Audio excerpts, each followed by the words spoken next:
Yo, what's good everybody? Today I wanted to give you guys my deck profile video for Kuro. This is a guy that I was not expecting to win with. We had the very first OP-03 tournament just recently. As you can see, beautiful who's who. I can't wait to try to get a Nami or Bonnie. That's who I really want. Still really cool though. So yeah, let's go ahead and do a deck profile for this guy. He's pretty good, actually. He's an anti-Zoro deck, specifically really hyper aggro. Has a lot of early game control and board presence.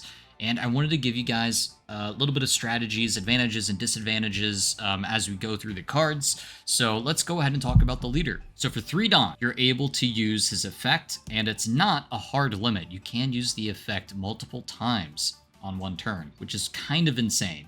You can rest 2 of your East Blue type characters and set this leader as active, meaning allowing you to attack as long as you have East Blue characters to rest. You can attack twice with him, and then also you can rest an opponent's character with a cost of 5 or less. That second part, that little tiny little bit right there at the end, is something a lot of people forget about. They already know Kuro can attack multiple times, but I think a lot of them forget he can rest your blockers as well on the second attack, which is what I think also is what kind of helped me win the tournament, is because people don't know what he does, and they don't know what the cards do either, and that kind of helped me win a lot of games right now. So yeah, Kuro stocks are on the rise because people don't know anything about him, and that's what makes him so much fun to play, because it just catches them off guard. But yeah, the leader doesn't have a hard limit, so you can use the effect 6 Dawn and then have 4 Dawn to play around with to attack like 2 times, even 3 times. So yeah, this leader is insane. It's very hyper aggressive. Let's go ahead and get into the deck. So I am running 3 Alvidas. She is a 1-drop vanilla. She's really good in the early game against Zoro players. You can help swing against the Thousand Sunnies, the Makinos, whatever, and they are kind of forced to kill her or trade her, because if they don't, then you can just use your leader effect and just keep resting them for big swings. Early on, the small swings are really good to help trade with the other aggro decks out there, and then later on, if they don't kill them, because Zoro decks just want to go for life instead most of the time, or if they don't have a Marco or Vista yet, then basically you can just use this to fuel your leader ability, and that's kind of what she's there for. So she's pretty good, but I don't run 4 of her because she doesn't have too much value, unlike this next guy, the Moo Moo Cow, the Sea King. We run 4 of him. So this card's a little bit better than Alvida, because the 4K means it won't get killed by Vista, it doesn't get killed by Marco, and it has the exact same thing where you can swing still on early game. This is a really good card, a little bit better than Alvida. That's why I like to run 4 over the 3. And of course, same thing. They have to kill him. They kind of act as semi-blockers, because if they don't, then the leader ability just keeps getting fueled. And then of course we have Nami, who is basically the exact same card as she is in red. Look at the top 5 cards of your deck, reveal a green East Blue other than Nami, and then place it in your hand, the rest at the bottom. Really good. This is your searcher, your draw power. You probably want to go second and look for her, and then play her on your first turn. That's kind of what you want to do. And then you want to search other cards such as Don Krieg, Django, or Geen, your other bigger 5-cost cards and 6-cost cards, depending on your curve. And this is something that you can also use later on that I will talk a bit about once we get to it, so I'm going to put that there. But she is amazing, obviously. And then we have 4 blockers. East Blue type Pearl. Yeah, he's a blocker, right? Like, you can use him to block, or you can use him to rest with your leader effect. You just want to use it to try and maybe save some of your other bigger cards. You don't really want to play him early on because he only has 2k attack, meaning he will get killed by a Vista and Marco. So you kind of want to save him in your hand until later on. If you use him too early, he'll most likely just die without any value, so make sure not to do that. Next up, we have the GOAT, Buggy the Clown. He is lore accurate, a 5k swinger that cannot be KO'd by slash types. So this is something you don't see too often, but in the top right corner, it'll tell you what type they are. And Zoro is a slash type, so he does not die to the Zoro leader, and he does not die to the Zoro 3-cost I'm sure there's other random things that I'm forgetting about, but that's the main reason he's in there. He is a really solid beat stick that can't be KO'd by certain things. So if the Zoro player isn't paying attention, which they might not be because it is quite early on into OP-03, then they will make a mistake and make sure they do not do a little takesy backsy play, which is something that a lot of people try to do. No, they attacked it and now they're doomed. Rule shark them if you have to for that, because that's what Buggy does, right? He's going to get you. This is what happens when you don't read the card. So yeah, 2 of him is really good. I don't like him at too many though, because unlike the other vanillas, he doesn't have counters, so that's kind of why I like him only at 2. 3 might be okay, but 4 is definitely too much. Next up is Kurubi, who is an insane card. We run 4 of him. He can literally rest anything. Doesn't matter what cost it is. They get rested. It's like Straw Sword, but a guy on board that you can use to power your Kuro effect. So that's insane. And you can also grab it with Nami. Really good target to grab with Nami if you need something to be rested. And also it has a trigger that allows you to just play it. So like if they're attacking you and it's in your life, you just boop, okay, now you are down 1 attack. You can't attack me now because it's now rested, and I have something on the board for my Kuro effect. So this card's insane. It has a 1k counter too. You generally only need maybe like 1, so if you have 2 in your hand, you can use it as counter. Don't get too greedy. So once you get the 6 or 7 done, you'll stabilize, but do keep at least 1 in your hand just in case some kind of thing comes up that you needs to be rested. Like I used it against an 8 cost Katakuri. Which he hits something, put it to a life, and then I play him for 4, rest the Katakuri before he starts swinging with an 8k, and now I can just kill it with a really big swing because it's rested and he got kind of no value out of it, or at least minimal value out of it. So an insane card. Absolutely busted. Next up, we have Chu, which I only run 3 of. It's a card that I don't think you need 4. So what he does is on play, you KO a rested 4 or less. It's basically Killer or X-Drake, but for East Blue cards. It's really good. It has a trigger where you can maybe play it if you need to. For the most part, it's not one of those things that I think you need 4 of, because this deck has a ton of other ways to KO other 4 costs. And this one's not the best one. It's still good though. Like, I like it at 3. It's still really, really good against Zoro. And I think that having 3 is perfect because you can just use it for the East Blue effect for Kuro, obviously, but having 4 is just a little too many. Next up, we have Hachan. Hachan is a 2k counter, which is the main reason we are running him. We have 4, of course. There is a trigger where you can play him on the field, which I do think is worth it, because that's more fuel for your Kuro effect as well. And you don't have to pay the 4 Don for it. And as we'll talk about later, there is also some other play that you can do, because there is a really neat card in here that I think he's also pretty good with. But yeah, other than that, 2k counter. Next up is Gin. I run 3 of him, not 4, because he is a solid card, but he's not amazing to have 4 of, because you're not going to use this effect multiple times. You're only going to use it once. If your leader is East Blue, rest 2 of your opponent's characters with a cost of 4 or less. Super good. I had this as my last card in my hand against a Rob Lucci player. They put down 2 Chapapas, which are blockers at 3 cost, and he had only 1 life left. And so my last card in my hand, I play the Gin, and I'm able to just rest both of his blockers and then double swing with my Kuro and get the game with that. It was really, really funny. And people don't realize he rests 2, which makes him insane.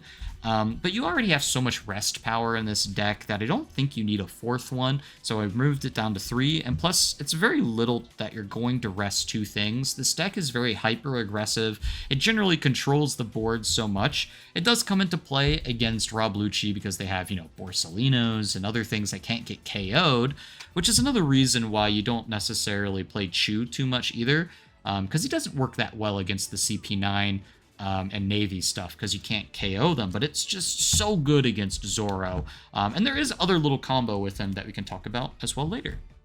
So we'll put them there. Next up, we have 2-1-2 Django. This guy's really cool. It's a 6k that you can develop on board. On curve, it's nuts. You can choose 2 effects. You can set your leader active, or even your character active, which we'll also talk about that as well. But generally, if you played on curve, you do 2 swings with your Kuro, and then you have a 6k on board. It's really solid. But this card's kind of rough at 3 or more. You basically only ever use them like once per game. And then the other one's probably going to be a discard for your boss monster. It does have another effect where if you play it, you can rest him to rest something else on board. And that's not bad. It's okay. But like I said before, you have so many other rest cards that you really just want to use the first effect. Just attacking twice is what's that for. So this card's really good, and we'll also talk about that again here in a second. But yeah, he's really good, but I only run 2. I could see a world where you play 3, but 4 is definitely too much in my opinion. And here is the big man himself. We run 3 Don Kriegs. And here we're going to talk a little bit about the combos. So he's a 6 cost 7, really good stat line. On play, trash 1 card from your hand, KO up to 2 of your opponent's rested characters with a cost of 4 or less. So you can already kind of see the combo here. You rest 2 4s, and then you play him, and you KO 2 4s. He's only 4 Don, he's 6. You could play him at 10 Don, play both of these, and just rest 2, KO 2. Super good combo if you can pull that off. You do go negative 1 card by trashing it. I do think it's viable for you to discard a Don Krieg or discard a Django. Anything that doesn't have a counter, I would use to discard for him. And then, of course, he has double attack if you attach 1 Don to him. So you can make him 8k and swing for 8k double attack. Make sure to put 2 on him. 9k is going to be a lot better than 8k swings. But the reason why we're bringing this out is because Django can set a character with a cost of 6 active again. So what does that mean? It means if you have a Don Krieg, you could probably do 2 swings with Don Krieg if you have a Django on your turn. So 2 8k or 2 9k swings with double attack, super, super deadly. It can be a win condition. But of course, it just depends on how the Don management setup is, because you have to make sure Don Krieg kind of is alive a turn. They don't just kill it immediately or kind of curry it immediately. That's like the worst case scenario if they kind of curry him and goes back to your life. And basically you trash a card for nothing. So you got to be really cautious playing this deck against yellow. Yellow is by far the worst matchup for you, but this card, all these cards are just so good against red. It's so good against Ace. It's so good against Zoro. It's amazing. It really is. Non-East blue cards now. So we have 4 Izos. He's a 2k counter, but he also rests a 4 or less. And like I said, we have so many things that rest in this deck. Generally use them for a 2k to kind of save some stuff on the board, but there's also other things that you can do with them. Next up, 3 Okikus. This is just setting up more of the rest agenda that I'm talking to you guys about. We are not just resting everything on our side of the board for Kuro effect. We're also resting everything they have. 3 Okikus helps you super good. If you can mulligan and get Okiku in your starting hand, that's god tier. So make sure to look for that. And it will also come into play also with some other cards that we have. Next up, one of the Yamato. We are playing a hyper-aggressive deck, and she helps you. Double attack, banish. Super scary on board. Basically, if you play her on curve, it's going to be a really big threat that forces out cards from the opponent, like Jet Pistol or whatever. Otherwise, they're going to have a really bad time because she is coming, and you can use your leader effect next turn to rest anything. No matter what, you always have something that can rest with your leader effect. But there's other cards also that do it too. So this is kind of why I like Yamato. She's able to get past any blockers most of the time, and it forces out a bunch of cards from their hands. So yeah, I really like Yamato in this deck. Next up, 2 Trafalgar Laws, and this is why these cards are here. Trafalgar Law is super good in this deck. You can bounce a Nami back to hand, play Nami back again, get another draw. You can use the trigger from Hachan and have him use the Kuro effect, rest him, play the Law, get the Hachan back to your hand, use it as a 2k counter. Same thing with Izo. I mean, this is what Trafalgar Law does. It basically bounces back the Nami, Hachan, Izo, and Ikiku. Now, you can also, alternatively, there's like one other card that's kind of good to play, which is like Buggy. But like most of your other big stuff, it's all 4 costs, right? But you are able to do these cards. I mean, sure, you could do maybe Alvida or Mumu, but who cares? That's not really your ideal targets. But you do have a lot of other targets that you're doing. You're trying to get out your Namis, your Hachans, Izos, Ikikus, bounce these back to hand, play it again. Hachan, same thing. You want to use the 2k counter, use the Izo 2k counter, and the rest effect. And generally, you want to bring out these 3 again as well. So it gives you a lot of value in this deck. You can bounce back a 4.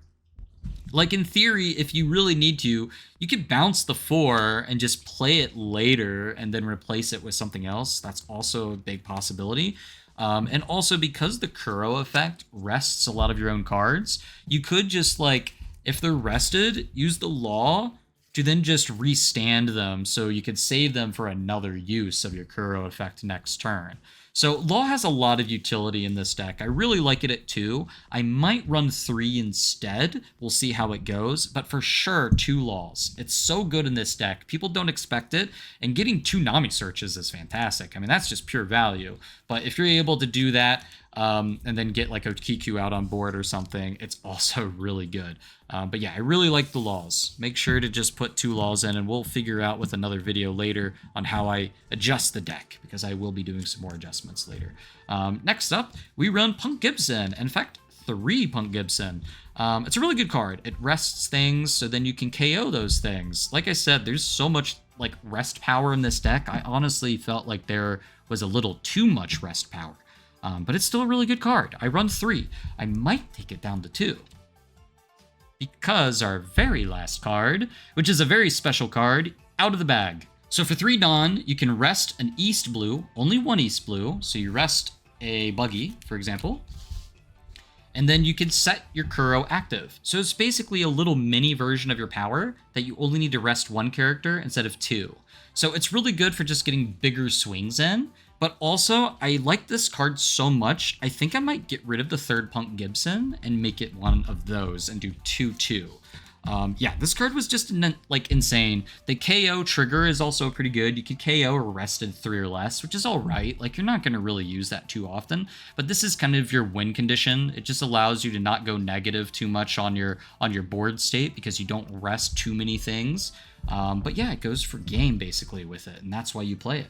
So yeah, this deck was super fun to play. It's super cheap to make. It's very hyper aggressive. It does really well against red decks, especially Zoro and Ace. It does have some problems against decks like Katakuri and Big Mom because it has a tough time if they can start getting their bigger cards out. However, it also does really well against Navy and CP9 stuff.